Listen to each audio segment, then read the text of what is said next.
ಬೆಳಗ್ಗೆ ಹಾಲು ತುಪ್ಪ ಕುಡ್ದು ವಾಕ್ ಮಾಡಿಸಿ ಸ್ಟ್ರಾಂಗ್ ಕಾಫಿ ಕುಡ್ದು ಪ್ರಾತೆಕ್ಸ್ ಕುಡ್ದು ಇವತ್ತಿನ ವರ್ಕೌಟು ಶೋಲ್ಡರ್ಸು ಕ್ರೇಜಿ ಅನ್ಕೊಳ್ಳಿ.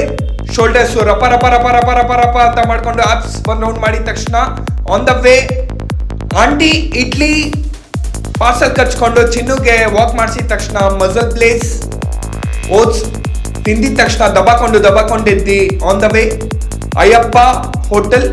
ಇಡೀ ಬೆಂಗಳೂರಲ್ಲಿ ಒನ್ ಆಫ್ ದ ಬೆಸ್ಟ್ ಅನ್ನ ಸಾಂಬಾರ್ ತಿನ್ಬೇಕಂದ್ರೆ ಈ ಹೋಟ್ಲಿಗೆ ಹೋಗ್ಬೇಕು. 2 ಗ್ಲಾಸ್ ಮಜ್ಜಿಗೆ ಅನ್ಕೊಳ್ಳಿ, ಗಡ ಗಡ ಗಡ ಗಡ ಗಡ ಗಡ ಗಡ ಗಡ ಗಡ ಗಡ ಗಡ ಅಂತ ಕುಡಿದ ತಕ್ಷಣ on the way Laggere aunty sugarcane ಗಡ ಗಡ ಗಡ ಅಂತ ಕುಡ್ದು ದಬಾಕೊಂಡಿದ್ದಿ. ಫಿಟ್ನೆಸ್ ಹಬ್ಬಲ್ಲಿ ಒಂದು ಸ್ಮಾಲ್ ಪಾಡ್ಕಾಸ್ಟ್ ಇತ್ತು ಅಂದ್ಕೊಳ್ಳಿ, ಸಖತ್ತಾಗಿತ್ತು. ಡಿನ್ನರು ಚಿತ್ರಾನ್ನ ಇಡ್ಲಿ, ಆಮೇಲೆ ಜ್ಯೂಸ್ ಅಂಗಡಿಗೆ ಹೋಗ್ಬಿಟ್ಟು ಮೋಸಂಬಿ ಮತ್ತೆ ವಾಟರ್ಮೆಲನ್ ಜ್ಯೂಸ್ ಗಡ ಗಡ ಅಂತ ಕುಡ್ದು ದಬಾಕೊಂಡ್ಬಿಟ್ಟೆ.